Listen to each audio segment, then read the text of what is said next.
Hi everyone, what's up? Welcome back to my tutorial channel. It's Daniela here. Today I'm going to talk about market efficiency. And in this view, I'm going to first show you the three forms or the three versions of efficient market hypothesis, EMH. Then I'm going to show you some empirical evidences supporting each form of EMH. And finally, I'm going to give you some practice. Efficiency market hypothesis EMH. First, what is an efficient market? An efficient market is one in which stock prices fully reflect information. The efficient market hypothesis EMH says that it is impossible to beat the stock market. The Marzo and Burt state that there are three forms of market efficiency differentiated by the type of information reflected on stock prices. The first one is the weak form. Prices reflect information contained in the record of past prices.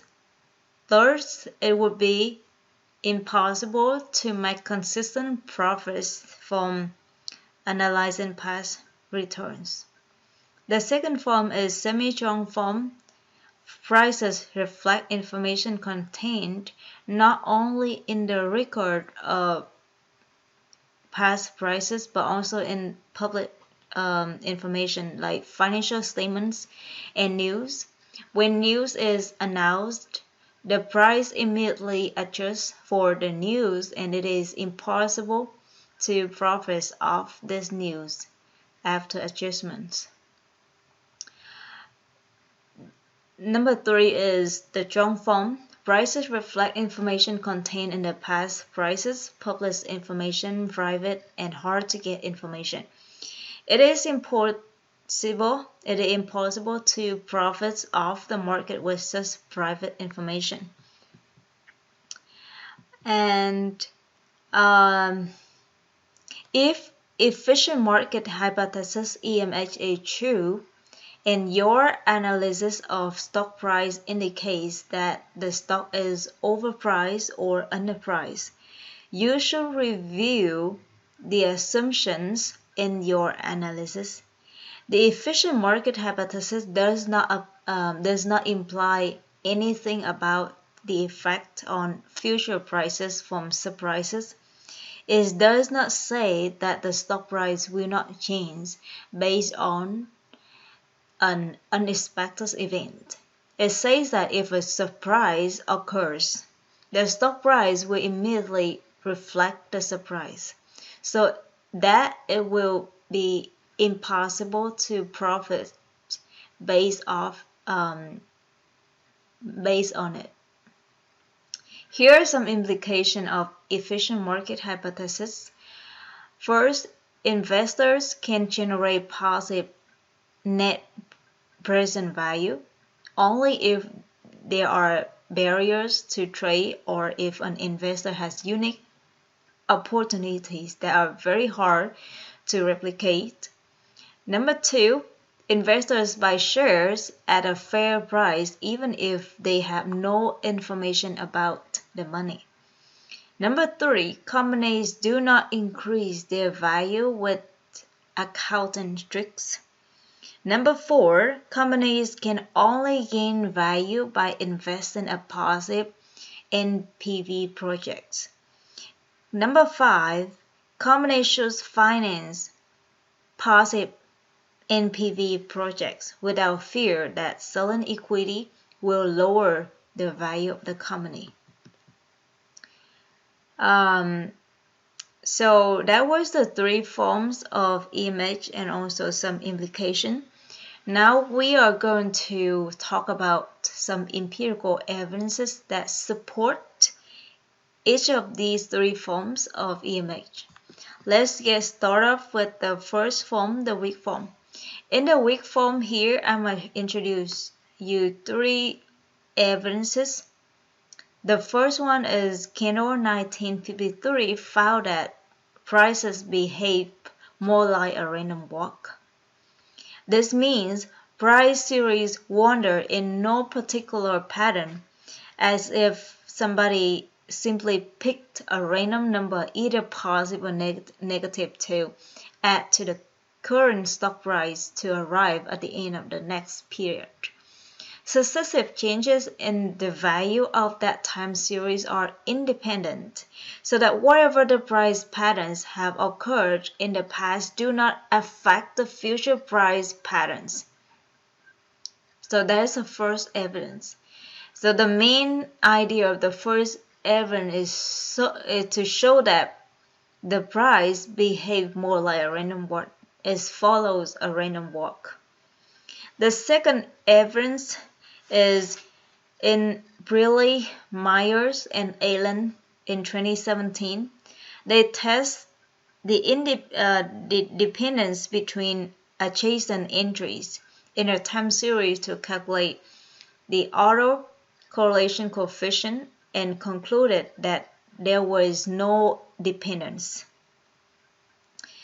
In specifics, they examined the price changes for each of 4 major stocks on successive days over a 23-year period from 1991 to 2014.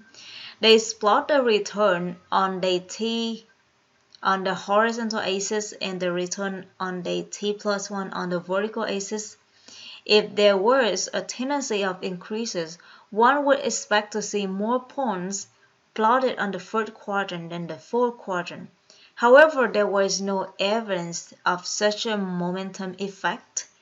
In fact, the scatter plots of 4 stocks reflected a high density of points around the origin with no discernible pattern. Furthermore, the auto-correlation coefficient was calculated to be close to 0, suggesting little to no relationship between price returns on successive days. And the last evidence is Botaba and Summers in 1988 examined the proportionate variety of returns. If successive returns are completely random, then the variance of these returns should increase in direct proportion to the interval over which the returns are measured.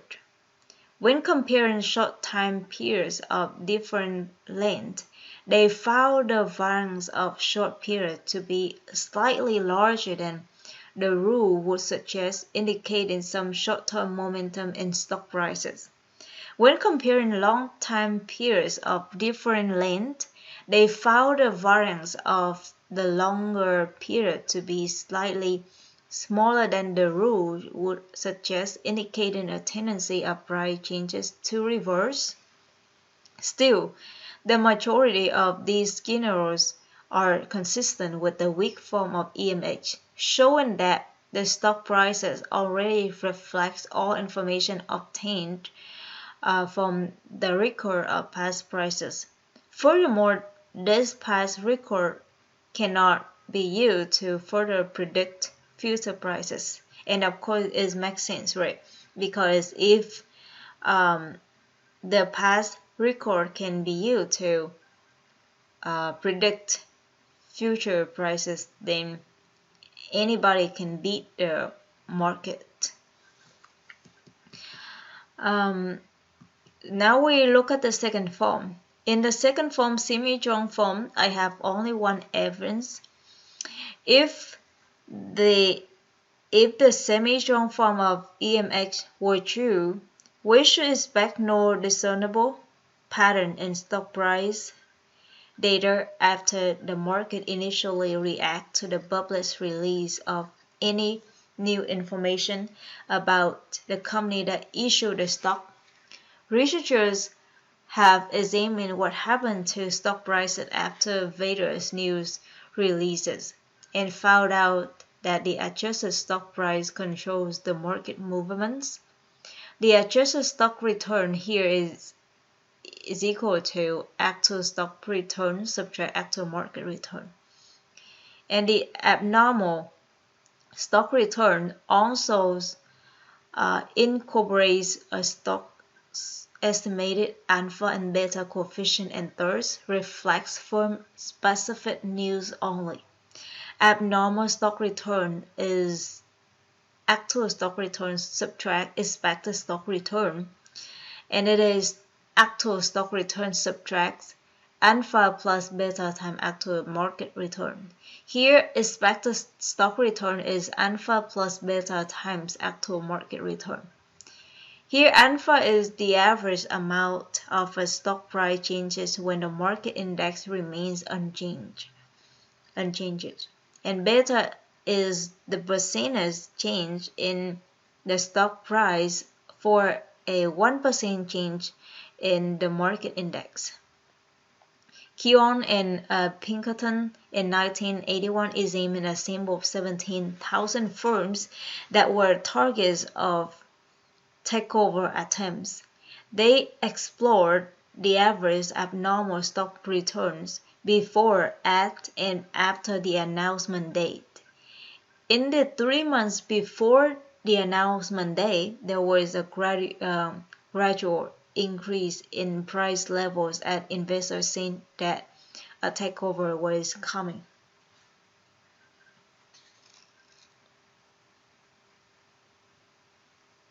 So basically, here's the thing for this evidence. Because acquiring firms typically must pay a takeover premium or above fair market value price to win the deal. The target firm stock price increases when the takeover bid is publicly announced. So, since the semi-strong form does depend on the published new information, so we want to make sure that this information will be not be leaked before the publish day, so that everybody will have the same chance to trade. And we found that if in the 3 months before the announcement days of a news, there was a gradual increase in price level as investors sensed that a takeover was coming. So that means some people already sense that the news, where the news is about to be. So they take action before it's publicly released. The last form is strong form.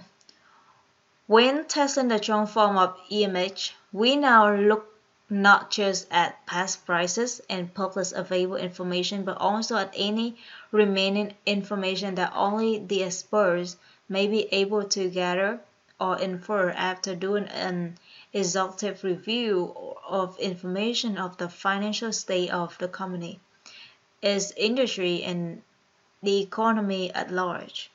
If this sort of information could provide a competitive advantage relative to one's peers who do not have or cannot exploit inside information to realize superior returns more often than not relative to the market. However, studies have repeatedly shown that superior returns do not necessarily result from this type of expert analysis. For example, consider the universe of actively managed mutual funds from 1971 to 2013. Greeley, Mayers, Allen, 2017. In some years, the diversified equity-based mutual funds beat the market as measured by the Wilshire 5000 index, but about 60% of the time they underperformed the market. So those are some evidences supporting the EMH. And of course, we also have some evidences that against the EMH, which will be discussed in the next video. So that was it for today. Now we are going to do some practice. The following exercises are just some core examples. In order to have the best practice, please find and work on more exercises that relate to this topic. Question 1. A management consultant for a large pharmaceutical company finds out confidentially that a product in development to treat hepatitis C is ineffective. The consultant considers whether to sell the company's stock short, but does not do so, which forms of the efficient market hypothesis imply there would be no consistent advantage to such transaction. So one thing we notice here is there's a piece of information which is not published. It should be private or hard to get. Here, the management consultant found out that the products in development to treat hepatitis C is ineffective. This is for private information that hard to get. So it should be the Chong form. So here the Chong form. So that's the first question. Question number 2. Mr. Ben 2020 examined stock prices of some big technology companies. He found that the stock prices increased steadily for a few months after the companies announced to launch their new products. Which of the following statement is true? Number 1. Mr. Bain's finds support the weak form efficient market hypothesis. Number 2. Mr. Bain finds support the semi-strong form efficient market hypothesis. Number 3. Mr. Bain finds support the strong form efficient market hypothesis. Number 4. Mr. Bain finds support the semi-strong form and strong form efficient market hypothesis, and none of above. Here, Mr. Bain's research does not support any of the hypotheses. Instead, it against the semi-strong form and hence the strong form EMH. You see that he found that the stock price increased steadily for a few months after the companies announced to launch their new products. So it's actually against the semi-strong forms. If the semi-strong form EMH holds, the stock price might increase instantaneously and then immediately behave like a random walk again. There wouldn't be steady increase. So it's contradict to the semi-strong form. So none of above is true. Number 3. Which of the following are true statements? Number 1. According to the text by Burt and DeMarzo, 95% of mutual fund managers are able to find profitable investment because their professional knowledge allows them to do better than individual investors. This is incorrect. Because according to Burt and DeMarzo, most fund managers appear to behave much like individual investors by trading so much that their trading costs exceed the profits from any trading opportunities they may find. The second statement, according to the text by Burt and DeMarzo, stocks with smaller market capitalization have typically had higher average returns than the market portfolio. This is true. This is observed empirically and is called a side effects. Number 3 statement, a stock with a positive alpha could indicate lack of market efficiency. This is true. According to capital asset pricing model, an asset with alpha greater or less than 0 is not correctly priced. So it's not efficient. Remember that in CAPM, the efficient market should be on the capital assets line, right? But here, if the alpha is greater or less than 0, then an asset is not correctly priced. Number 4, which of the following are true? 1. According to Corporate Finance by Burt and DeMarzo, 2 standard proxies of the market, the S&P 500, and the Dow Jones Industrial average are always efficient because they almost perfectly imitate the true market portfolio, which is assumed to be efficient. Number 2, assume that the weak form of efficient market hypothesis holds, but not the semi-strong or strong forms of EMH. An investor can outperform the market by using momentum strategy. Number 3, Kendall 1953 found that the stock prices are similar to random walk. Briley, Myers, and Allen 2017 found that the autocorrelation coefficient of the prices of 4 major stocks is 1 close to 0. These findings are evidence for the weak form of efficient market hypothesis. So for this one, the first one is false, because when the true market portfolio is efficient, even a small difference between the proxy and the true market portfolio can lead to an insignificant relation between beta and returns. Number 2, the momentum strategies.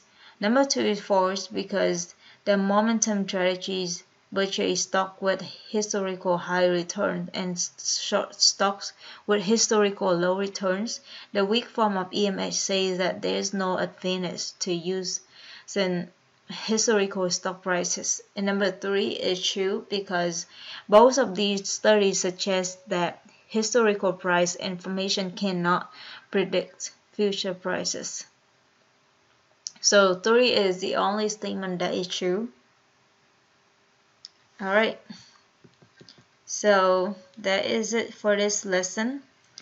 After this lesson, our target is we should be able to explain the 3 forms of efficient market hypothesis, understand the definition of efficient market, know the differences between the 3 forms of EMH, and we should be able to identify the evidences supporting the EMH.